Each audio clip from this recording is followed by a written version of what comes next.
ಚಂದ್ರಾಯಪಟ್ಟಣದಲ್ಲಿರುವಂತಹ ನವೋದಯ ಶಿಕ್ಷಣ ಸಂಸ್ಥೆಗೆ ಈಗಾಗಲೇ 36 ಮಂದಿ ತಮ್ಮ ಉಮೇದುವಾರಿಕೆಯನ್ನು ಸಲ್ಲಿಸಿದ್ದಾರೆ. ನವೋದಯ ಶಿಕ್ಷಣ ಸಂಸ್ಥೆನ ಇವತ್ತಿನ ದಿವಸ ನೋಡಿದ್ರೆ ಅದೊಂದು ಗ್ರಾಮ ಪಂಚಾಯತಿ ಚುನಾವಣೆ ಅನ್ನೋ ರೀತಿ ಬಿಂಬಿಸ್ತಾ ಇದ್ದಾರೆ. ನವೋದಯ ಶಿಕ್ಷಣ ಸಂಸ್ಥೆ ಕಟ್ಟಿದವರು ಏನಾರು ಇವತ್ತಿದ್ದಿದ್ರೆ ಇದನ್ನೇನಾರು ಅವ್ರ ಕಣ್ಣಾರೆ ನೋಡಿದ್ರೆ ಅವ್ರ ಪರಿಸ್ಥಿತಿ ಏನಾಗೋದು ಅಂತ ಈ ನವೋದಯ ಶಿಕ್ಷಣ ಸಂಸ್ಥೆಯ ಎಲ್ಲ ಸದಸ್ಯರು ನೀವೇ ಅರ್ಥ ಮಾಡ್ಕೋಬೇಕು. ಏನಪ್ಪ ಇವತ್ತು ಚಂದ್ರಾಯಪಟ್ಟಣದಲ್ಲಿ ಇಷ್ಟೊಂದು ವೈಭವೀಕರಿಸಿ ಚುನಾವಣೆ ಮಾಡುವಂತ ಪರಿಸ್ಥಿತಿ ಏನಾದ್ರು ಬಂದಿದೆಯಾ ನವೋದಯ ಶಿಕ್ಷಣ ಸಂಸ್ಥೆಗೆ?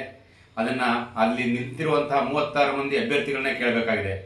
ಈ 36 ಮಂದಿ ಅಭ್ಯರ್ಥಿಗಳು ಏನ್ ಮಾಡ್ತಾ ಇದ್ದಾರೆ ಅಂದ್ರೆ ನವೋದಯ ಶಿಕ್ಷಣ ಸಂಸ್ಥೆ ಚುನಾವಣೆ ಪ್ರಚಾರಕ್ಕಾಗಿ ಬ್ಯಾನರ್ಗಳನ್ನ ಹಾಕಿದ್ದಾರೆ. ಎಲ್ಲೆಲ್ಲಪ್ಪ ಹಾಕಿದ್ದಾರೆ ಅಂದ್ರೆ ನವೋದಯ ಸರ್ಕಲ್ ನಲ್ಲಿ ಹಾಕಿದ್ದಾರೆ, KR ಸರ್ಕಲ್ ನಲ್ಲಿ ಹಾಕಿದ್ದಾರೆ, ಹಾಗೂ ಆಸ್ಪತ್ರೆ ವೃತ್ತ ಅಂದ್ರೆ ಶ್ರೀಕಂಠೆ ವೃತ್ತದಲ್ಲಿ ಹಾಕಿದ್ದಾರೆ. ಇದರಿಂದ ನಗರದ ಸೌಂದರ್ಯ ಹಾಳಾಗ್ತಾ ಇದೆ. ಇದಕ್ಕೆ ಪರಿಸರ ಮಾಲಿನ್ಯ ಅಥವಾ ಪುರಸಭೆಯವರು ಎಚ್ಚೆತ್ತುಕೊಂಡು ಈ ತರ ಬ್ಯಾನರ್ ಹಾಕೋದನ್ನ ನಿಷೇಧ ಮಾಡಿದ್ರಿಂದ ಆದ್ರೆ ಈಗ ಮತ್ತೆ ಅವಕಾಶ ಕಲ್ಪಿಸಿದ್ದಾರೆ.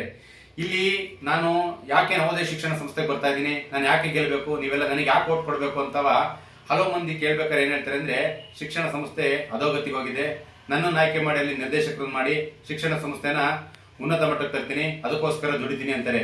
ಈ ರೀತಿ ದುಡಿಯುವಂತ ಕಾಳಜಿ ಇಟ್ಟಿರೋಂತ ಈ 36 ಮಂದಿ ಇಲ್ಲಿ ಬ್ಯಾನರ್ ಹಾಕಿರೋಂತರು ಯಾಕೆ ಅವರು ಇದೇ ಬ್ಯಾನರ್ನ ಆ ಶಿಕ್ಷಣ ಸಂಸ್ಥೆಯಲ್ಲಿ SLC ಪಾಸ್ ಆಗಿ ಅತಿ ಹೆಚ್ಚು ಅಂಕ ಪಡೆದಂತ ವಿದ್ಯಾರ್ಥಿಗಳಾಗ್ಬೋದು, PUC ಅತಿ ಹೆಚ್ಚು ಅಂಕ ಪಡೆದಂತ ವಿದ್ಯಾರ್ಥಿಗಳನ್ನ ಫೋಟೋ ಹಾಕಿ ಅವ್ರಿಗೆ ಯಾವ ತರ ಶುಭ ಕೋರವರ ಆ ಕೆಲಸ ಅಂತೂ ಮಾಡಕ್ ಹೋಗ್ಲಿಲ್ಲ. ಹೋಗ್ಲಿ ಬಿಡಿ. ನವೋದಯ ಶಿಕ್ಷಣ ಸಂಸ್ಥೆಗೆ ಅದು ಶಾಲಾ ಕಾಲೇಜು ಪ್ರಾರಂಭ ಆಗುವಂತ ಟೈಮಲ್ಲಿ ಆ ಪ್ರಾರಂಭಕ್ಕೆ ದಾಖಲಾತಿಗಳು ನಡೀತಾವಲ್ಲ, ಅವತ್ತಾರು ಫ್ಲೆಕ್ಸ್ ಹಾಕಿ ನವೋದಯ ಶಿಕ್ಷಣ ಸಂಸ್ಥೆ ಉತ್ತಮವಾದ ಸಂಸ್ಥೆ, ಈ ಸಂಸ್ಥೆಗೆ ತಮ್ಮ ಮಕ್ಕಳುಗಳನ್ನ ಸೇರಿಸಿ ಅಂತ ಎಲ್ಲಾರು ಫ್ಲೆಕ್ಸ್ ಹಾಕೋರ, ಅದನ್ನು ಸಹ ಮಾಡ್ಲಿಲ್ಲ. ಇಲ್ಲಿ ಚಂದ್ರಾಯಪಟ್ಟಣದ ಪುರಸಭೆ ವ್ಯಾಪ್ತಿಯಲ್ಲಿ ಪಟ್ಟಣ ತುಂಬಾ ಇಷ್ಟೊಂದು ಫ್ಲೆಕ್ಸ್ ಹಾಕಿದಾರಲ್ಲ, ಇವ್ರಿಗೆ ಆ ರೀತಿ ಶಿಕ್ಷಣ ಸಂಸ್ಥೆ ಬಗ್ಗೆ ಕಾಳಜಿ ಏನಾದ್ರು ಇದ್ದಿದ್ರೆ ಇವ್ರು ಎಲೆಕ್ಷನ್ಗೆ ಹೋಗೋ ಮುಂಚೆ ಇವ್ರು ಏನ್ ಮಾಡ್ಬೇಕಪ್ಪ ಆಗಿತ್ತು ಅಂದ್ರೆ ಚಂದ್ರಾಯಪಟ್ಟಣ ತಾಲೂಕಲ್ಲಿ 41 ಗ್ರಾಮ ಪಂಚಾಯತ್ ಇದಾವೆ.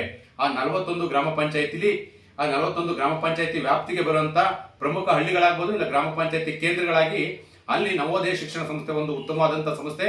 ಅಲ್ಲಿಗೆ ತಮ್ಮ ಮಕ್ಕಳನ್ನ ದಾಖಲಾತಿ ಮಾಡಿ ಅಂದ್ರೆ 1ನೇ ತರಗತಿನೇ ನೀವು ದಾಖಲಾತಿ ಮಾಡಿದ್ರೆ PUC ತನಕ ಅಲ್ಲೇ ಅಭ್ಯಾಸ ಮಾಡಬಹುದು ಅಂತ ಯಾವ ತರ ಆ ಪ್ರಚಾರಕ್ಕೋಸ್ಕರ ಫ್ಲೆಕ್ಸ್ ಹಾಕ್ತಾರ ಅದನ್ನೂ ಹಾಕಿಲ್ಲ. ಆದ್ರೆ ಇವ್ರು ಆಗ್ತಾ ಇರೋದು ಸ್ವಂತಕ್ಕೋಸ್ಕರ, ಸ್ವಾರ್ಥಿಗಳು ಇವರು, ಸ್ವಾರ್ಥಿಗಳಿಗೋಸ್ಕರ ಇವರು ಸ್ವಾರ್ಥಕ್ಕೋಸ್ಕರ ಫ್ಲೆಕ್ಸ್ ಹಾಕೊಂಡು ನವೋದಯ ಸಂಸ್ಥೆನ ನಾನು ಉದ್ಧಾರ ಮಾಡ್ತೀನಿ, ನನ್ನನ್ನ ಗೆಲ್ಸಿ ಅಂತ ಓಟ್ ಕೇಳ್ತಾ ಇದ್ದಾರೆ. ಓಟ್ ಹಾಕೋದು ಇಲ್ಲಿರುವಂತಹ 2500ಕ್ಕೂ ಹೆಚ್ಚು ಮಂದಿ ಇಲ್ಲಿ ಸದಸ್ಯತ್ವ ತಾಂಡ್ರಿ, ನಿಮಗೆ ಬಿಟ್ಟಿದ್ದು. ಆದ್ರೆ ಈ ರೀತಿ ಫ್ಲೆಕ್ಸ್ ಗಳನ್ನ ಹಾಕೊಂಡು ಪಟ್ಟಣದ ಸೌಂದರ್ಯ ಹಾಳು ಮಾಡ್ತಿದಾರಲ್ಲ, ಇದ್ರ ಬಗ್ಗೆ ನೀವೇನಂತೀರಿ ಅಂತ ನಿಮ್ಮ ವಿವೇಚನೆಗೆ ಬಿಟ್ಟಿದ್ದೀನಿ. ನಮಸ್ಕಾರ.